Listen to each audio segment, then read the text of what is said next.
Non, il a le pied, ça bouge pas. Et alors, il y en a combien des barrages en Corrèze? Le nom exact? Ouais.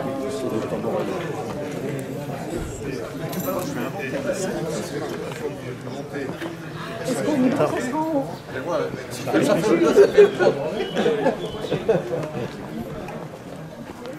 Le gars de l'Union, on a vu l'article dans le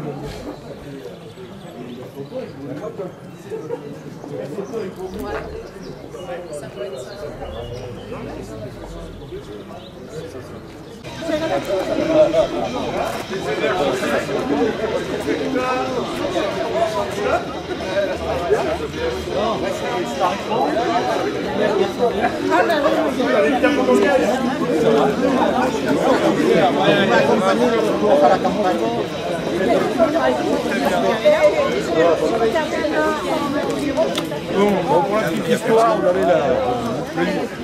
Pour la petite histoire...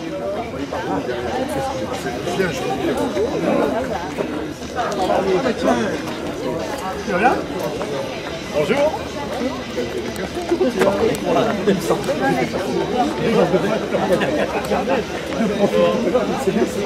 Ça va?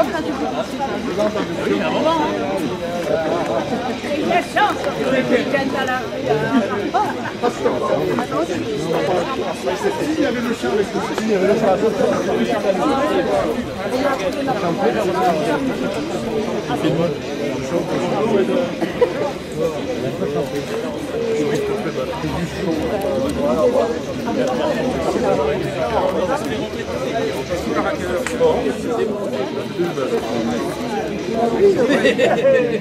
j'ai eu la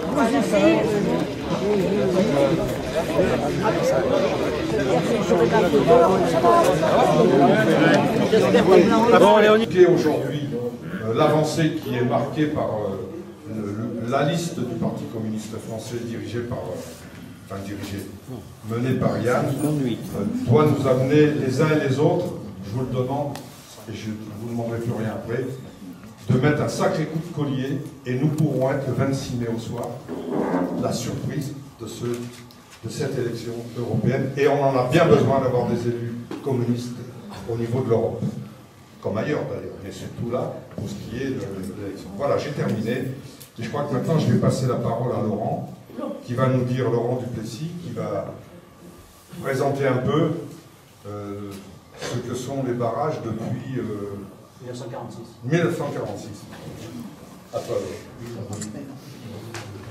Bien, bonsoir à tous, je pense qu'il y en a quand même un certain nombre. Debout. Non, ça va. Mais il est debout.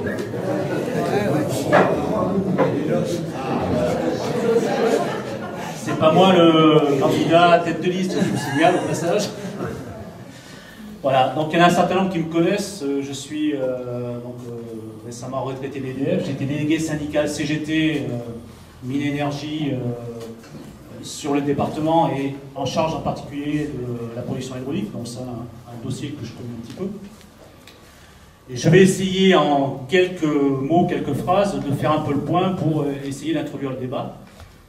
Puisque cette mise en concurrence, notamment au secteur de l'énergie, qui est vécue dans les autres services publics de la même façon depuis déjà plusieurs années, c'est le fruit d'une part d'un renoncement des différents gouvernements qui se sont succédés depuis les 30 dernières années, et d'une part d'une orientation et d'une empreinte ultralibérale de l'Europe telle qu'on la connaît aujourd'hui. Si on regarde la genèse, je dirais, de l'histoire, d'abord il faut revenir au traité de Maastricht en 1992, où je rappelle que le Parti communiste a été un des initiateurs de la bataille du non à ce traité, qui est passé de justesse, je vous le rappelle, à peine à 50%, et qui a commencé à introduire en Europe l'ouverture à la concurrence, qu'on n'appelait pas encore libre et non faussé, du secteur des services publics. Les premiers qui sont engagés dans la libéralisation, ce sont la Grande-Bretagne, avec notamment le secteur du rail, qui a occasionné de nombreux problèmes et accidents graves, qui aujourd'hui conduit à ce que ce secteur va vers la mondialisation, y compris sous l'impulsion des populations. Donc 92, c'est le traité de Maastricht.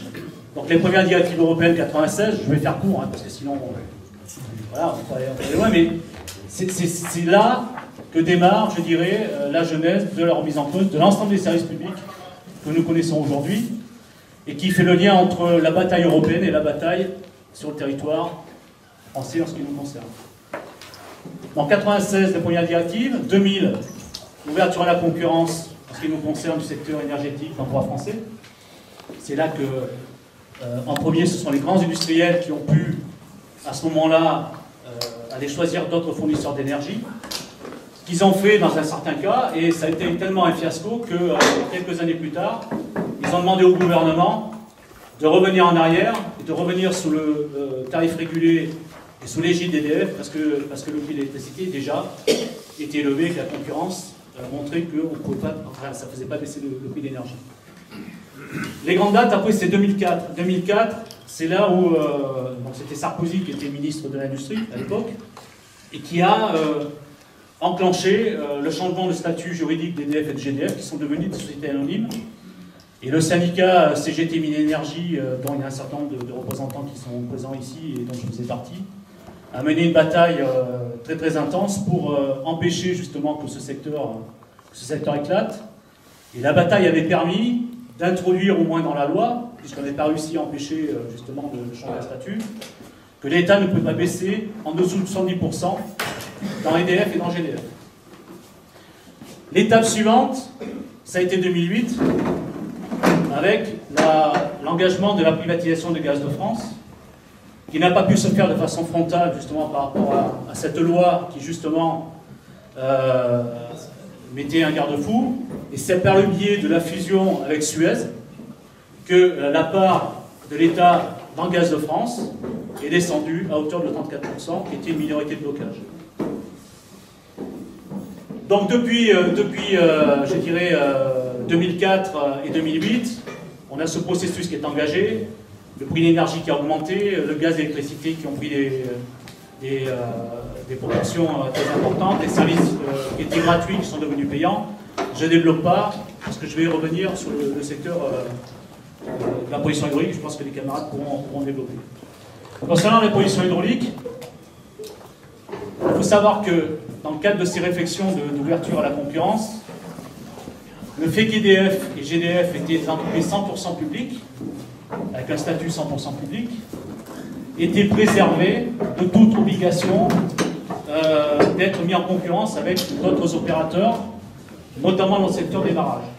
Et en 2004, quand la loi est tombée et qu'EDF et GDF sont devenus sociétés anonymes, ce droit de préférence est tombé, et donc a été enclenché par les différents gouvernements qui se sont succédés, le processus de tentative d'ouverture à la concurrence du secteur de l'hydroélectricité. Et donc en 2008, notamment, c'est Borloo qui a commencé à enclencher à travers la loi, une loi qui mettait en concurrence les barrages et qui avait présenté l'ensemble des barrages qui sont sur la rivière Dordogne et ceux qui sont confluents comme faisant partie du paquet qui devait être ouvert à la concurrence. S'en est suivi, je dirais, une bataille intense au niveau d'abord syndical, par le syndicat CGT notamment Minénergie, et il y a eu une bataille aussi importante sur les 3-4 dernières années, y compris du Parti communiste. Je fais court parce qu'on a besoin d'aller vite, mais les derniers événements, c'est que même si les gouvernements, donc le gouvernement Borloo a voulu ouvrir à la concurrence, la bataille qui a été menée, elle avait permis, dans la loi de 2015, qui s'appelle la loi pour une transition énergétique pour la croissance verte, qui excluait d'ailleurs complètement le transport routier, qui est le plus pollueur du territoire, qui n'est pas touché par la loi, qui est une loi, il faut le dire très clairement, qui est anti-EDF. À travers cette loi, la bataille avait permis d'introduire des dispositions qui permettaient de prolonger les concessions hydrauliques contre des investissements importants. Et on était dans ce cadre-là, notamment sur la vallée ici, puisqu'on a un projet industriel qui s'appelle le projet de Rodena, qui est une station de transfert d'énergie par pompage, et qui permet de pouvoir, à un moment donné, compenser le développement des énergies intermittentes que sont l'éolienne photovoltaïque. Je ne développe pas. 2015, la loi est passée. Cette loi, malgré tout, elle introduisait la possibilité de privatiser les barrages, puisqu'il y a un dispositif qui s'appelle la possibilité d'introduire ce qu'on appelle les sociétés d'économie mixte, où la part du privé peut atteindre 66%, et qui est d'ailleurs revendiqué par le président du Conseil général, M. Coste, qui se revendique de ce dispositif qui ouvre à la concurrence et privatise complètement les barrages. En 2015, la loi est passée. C'est à ce moment-là que l'Europe a commencé à vouloir mettre en demeure la France de répondre aux obligations qui avaient été prises par les différents gouvernements d'ouvrir à la concurrence. Une grande bataille a été menée.